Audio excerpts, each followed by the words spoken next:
Obscura is back with the second installment of the trilogy following 2021's A Valediction.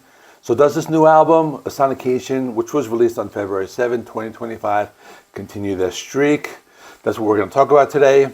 If you didn't know, Obscura is a German technical death metal band that was founded in 2002 by Stefan Kummerer and signed to Nuclear Blast. This is their seventh album in total.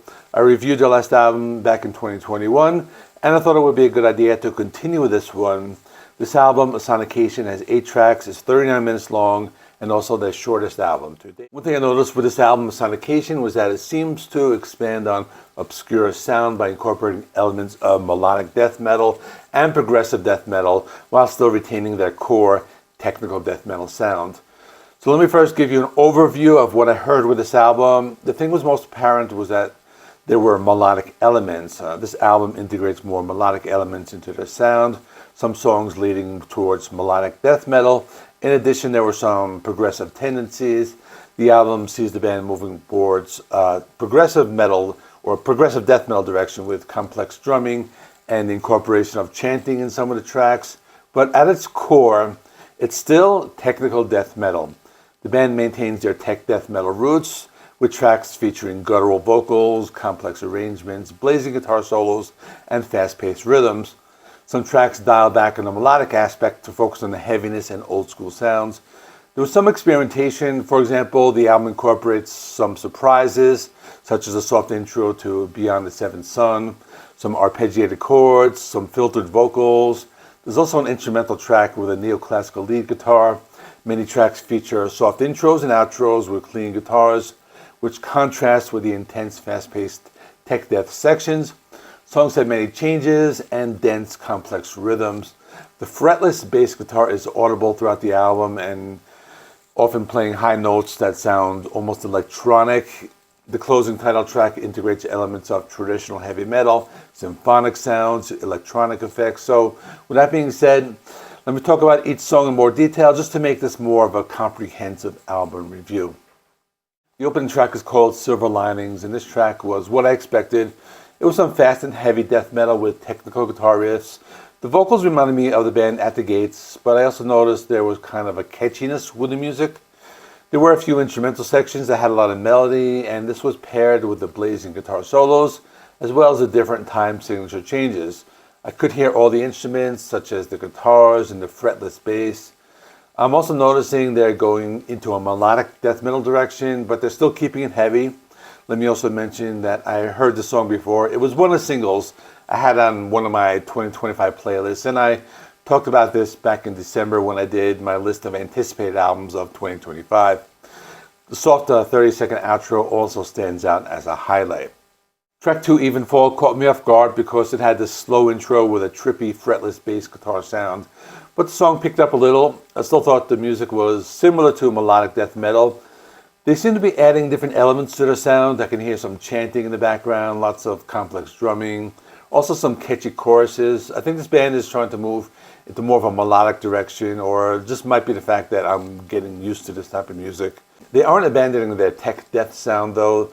They are moving more towards a progressive death metal direction. But anyway, so far I like what I hear.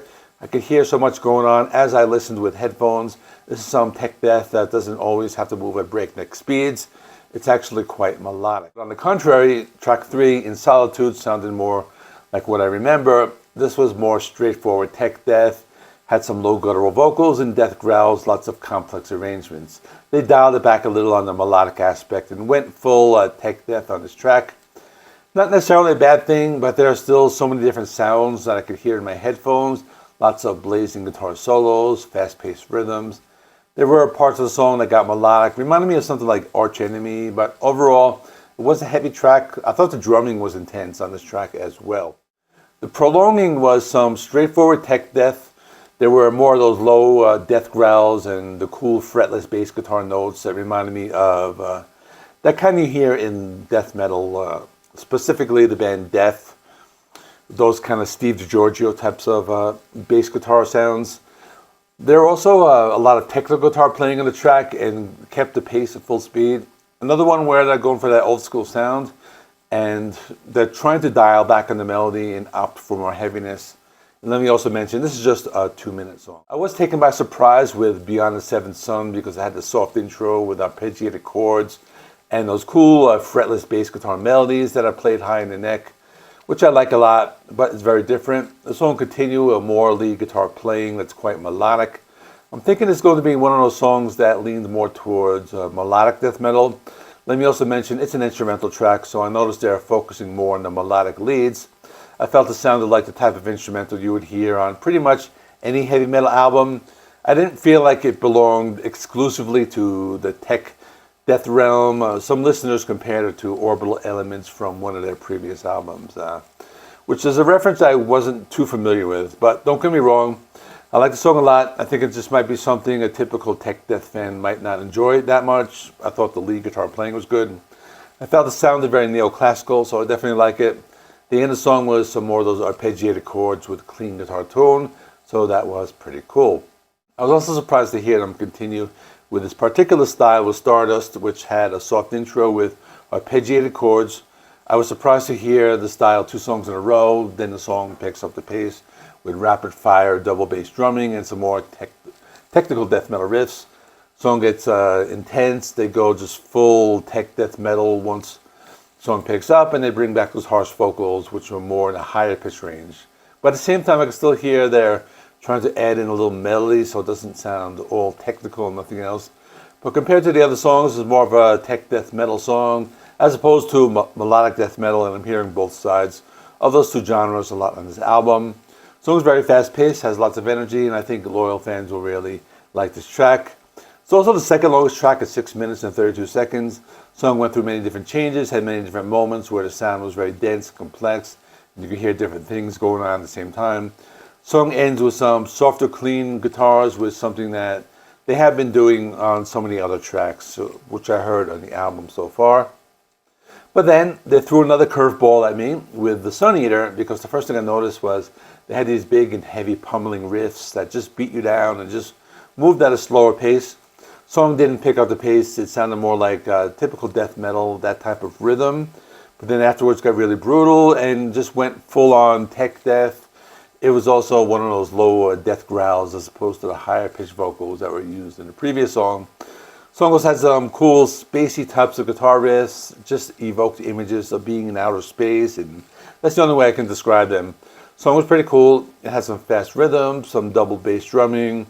I noticed the vocals, there were 2 different styles, the higher pitched vocals and the lower death growls. I'm not sure if it's 2 different people or the same person. They switch back and forth, but I thought it was pretty cool. I liked the song a lot. Instead of going in all these different directions, it had more of those simple chugging riffs that I like a lot. And now when I arrived at the end of the album, I was also taken aback with A Sonication, or the title track, because the opening riff sounded more like traditional heavy metal. But then when the other instruments came in, it had this big symphonic or operatic sound. Almost sounded something like Flesh God Apocalypse. The song also has a pretty cool double bass drumming. I like that sound on the album. This is also the longest song at 7.5 minutes. At one point in the song, they had vocals that passed through some type of filter and made it sound like a robot. Thought that was pretty cool. The song is filled with lots of technical and melodic lead guitar playing. So like you can hear the fretless bass guitar throughout pretty much the whole album. And they play those bass notes that are high up on the neck, and it sounds almost electronic or something like that. Overall, the song has lots of thick and dense compositions. This one's really going in that heavy direction, and the song ends as the slow fades, which is pretty cool. In conclusion, I liked it more than I thought I would. I'll be honest with you, I'm not the biggest fan of tech death. It's one of the few bands from this genre I listen to from time to time. But given that it was a big weekend for album reviews, this was a little lower on my list considering all the good albums coming out. But I actually did 5 albums review this weekend, and this was my 5th one. And I thought it was pretty good. I'm glad I did it, actually. There were a lot of better albums released this weekend because it was a great weekend, but this one's still very good. I think they're continuing the sound they started with their previous album, A Valediction, where they're going in more of a melodic direction. But for me, that's a good thing because I like it when bands are more melodic as opposed to just being heavy and fast and all that. I know some fans might be turned off by this, but for me, it's very good. My score is an 8 out of 10. I think it's a fair score and on par with their previous album, which was probably the score I gave it in my previous review, which I will link to the end screen. So speaking of that, check out my review of A Valediction by Obscura. I did it back in 2021. Thanks for watching. Please give the video a like. It helps me with the YouTube algorithm. Please subscribe if you're not already. I do rock and metal reviews, rankings, and more. Thanks for watching. I'll see you in the next one.